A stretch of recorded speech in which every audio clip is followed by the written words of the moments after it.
今日はアルバイトの選び方についてお伝えしたいと思います。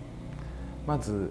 アルバイトの選び方としまして、出口、つまり就活から選ぶのか、それともやりたいことから選ぶのかということです。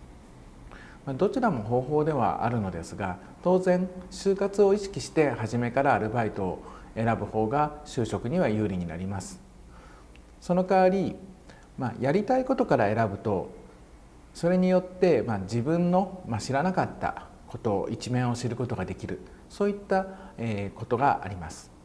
ですのでそれぞれいい点悪い点があります。繰り返しにはなりますが、就活自体は正直新卒、第二新卒であれば誰でもできるんですね。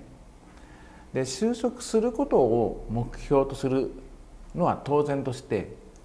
自分が希望しているというよりも、自分がどういうところで活躍できるのか、それを見極めていく必要があるわけです。その時にアルバイトも十分利用できるというところがあります。一番良くないのが、そもそも意図を持たずにアルバイトを始めてしまうということです。で、まず一つ目、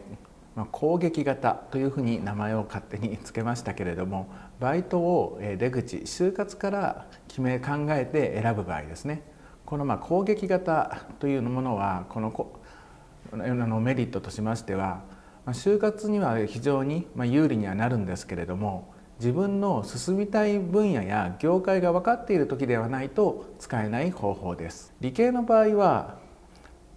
だいたい学科を選んだ時点でですね、どういった進路に進むのかある程度決まっているということも多いと思います。ところが文系の場合はそういうこともあまりないということが多いのではないでしょうか。今この攻撃型と勝手に名前をつけていますけれども、まずこの先に出口から決めてしまうアルバイト、つまり就職を見据えてアルバイトを選ぶということなんですけれども、これはもう就活生でないうち、大学1年生の時から就活の準備を始めてしまうことができる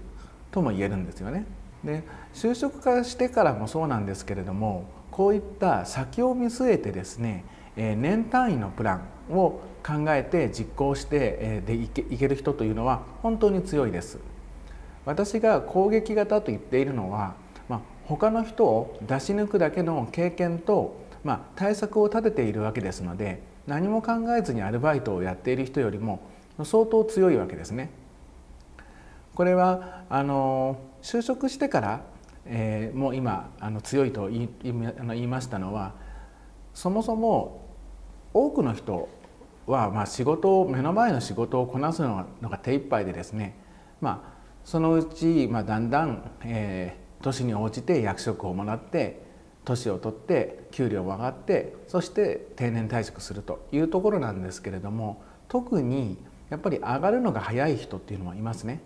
それはやはり、いろんなタイプがいるんですけど、リーダーシップが持っているですとかね、それ以外にも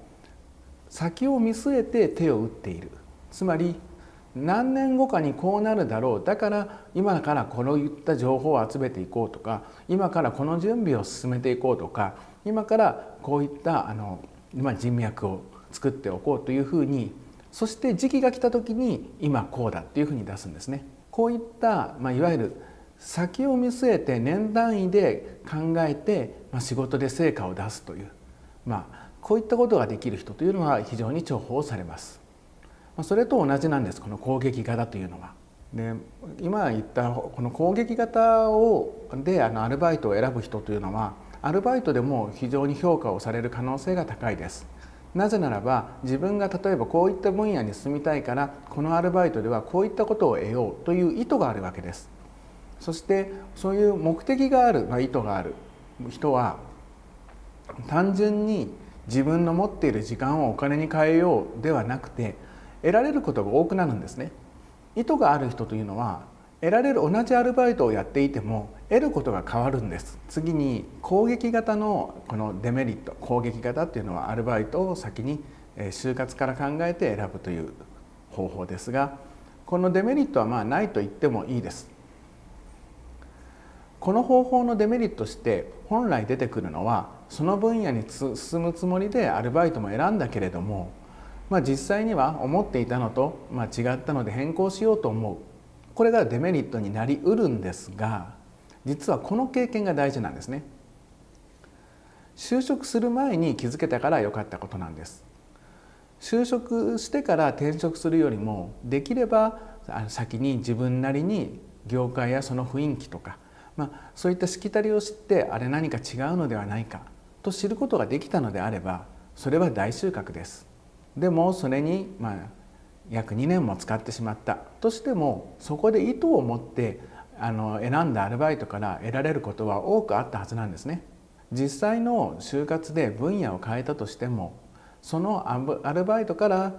得たことというのは、また他の分野でも当然通じる部分はあると思います。この意図をしてアルバイトを行うというのは非常に重要で、実は短期間でも意図をして行うことで得られることが多くなるんですね。実は私も学習塾事業をやりながらだったんですけど、昼間が空いているので実はカーシェアビジネスをやろうと考えていたことがありました。そのためには外から見ているよりもアルバイトとして働いて見る方が得られることが多いだろうと思って、実際1日だけなんですけど働いたんですね。そうするとそこでは従業員がだいたいどれくらいいて、何人でも普段回して、車が何台あって、で駐車場はどこにあって、何が問題になっていて、売り上げがどれくらいになって、そしてお客さんがつまりどれくらい来るかとかですね。で、そういった一切のことは1日見れば分かるんですよ。それが意図を持っているかどうかということなんです。この意図をしてアルバイトを行うということはどちらにしても大事です。次に冒険型アルバイトをやりたいことから選ぶ場合、そもそもどんな分野に進みたいかがまだはっきりしていない場合には、この冒険型によって業界だとか、そういったのを自分の知見を広めていくという方法があります。もちろんね、どんな業界でもアルバイトを行っているというわけではありませんが、その絵に少し近いところでね、仕事をするということはできるとは思います。冒険型のメリットは当然自分のやりたい業界がはっきりしない時にはこの方法しかないわけですから、とにかく自分のやりたいことをやってみる、アルバイトでやってみる。それによって、自分の気になる業界が自分に合うのか合わないのか分かりますし、興味がねあるない、そういったことを感じることができます。逆に興味がないと思っていたのにやってみると案外面白くて、実は興味が非常に生まれる、そういったこともありますね。だからこの自分が意図していないことが見つかることがある、これが冒険型のメリットです。繰り返し言いますけれども、意図のないアルバイトはダメなんですね。明らかにね仕事の内容が想像できて、特に得ることがなさそうなものというのを選ばない方がいいです。そうですね、間違えてもですね楽そうだからというのはダメですね。そもそも楽ではないことの方が多いですけども、例えばですね、得ることがないということはないんですけれども、例えばコンビニやスーパーのレジ打ちや品出し、といった作業系のアルバイトですね。でもこれをやるとしても意図を持って行うのであればいいです。例えばレジにはそれぞれ業界ごとに工夫はありますし、物の並べ方、物の置き方、季節ごとの配置、その時はまた人の入り、売れ筋、見るべきところはいくらでもあります。ですので意図を持っていけばどういったアルバイトでももちろん得ることはありますので、ただですね、そういったアルバイトは自分なりに経験を積んだと思うのであれば、変えていく方がいいとは思います。でこの冒険型、自分のやりたいことを選ぶ方法ですねのデメリットなんですけれども、アルバイトをですね、少し続けると、多くの場合ですね仲間もできると思うんですね。その働きやすくなったところを得ることがないからといってわざわざ辞めていたら、その都度新しい経験を積むためにまた新しい苦労は当然出てきますよね。今のところで仲良くなれたところから辞めるっていうのもなというのは難しいかもしれません。また大学3年前期までというと大体2年半ぐらいまでしかありませんから、そんなにたくさんのアルバイトをそもそもできないですよね。自分のね興味のある分野を見つけることができる可能性はあるんですけれども、そこまで時間はないでしょうというところもあります。また複数のアルバイトを転々とするとどうしても得られることが表面的になります。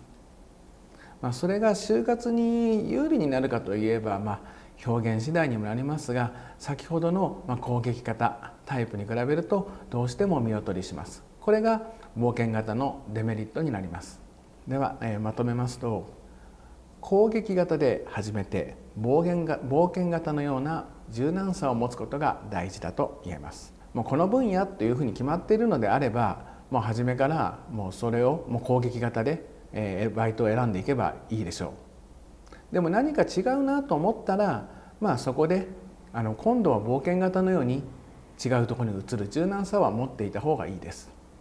そうすれば就活にも有利になります。どのようなねアルバイトを選んでいこうともですね、そこに意図を話すことができます。組織で求められるのは論理的思考力です。どこかでね詳しくお話ししようと思いますけれども、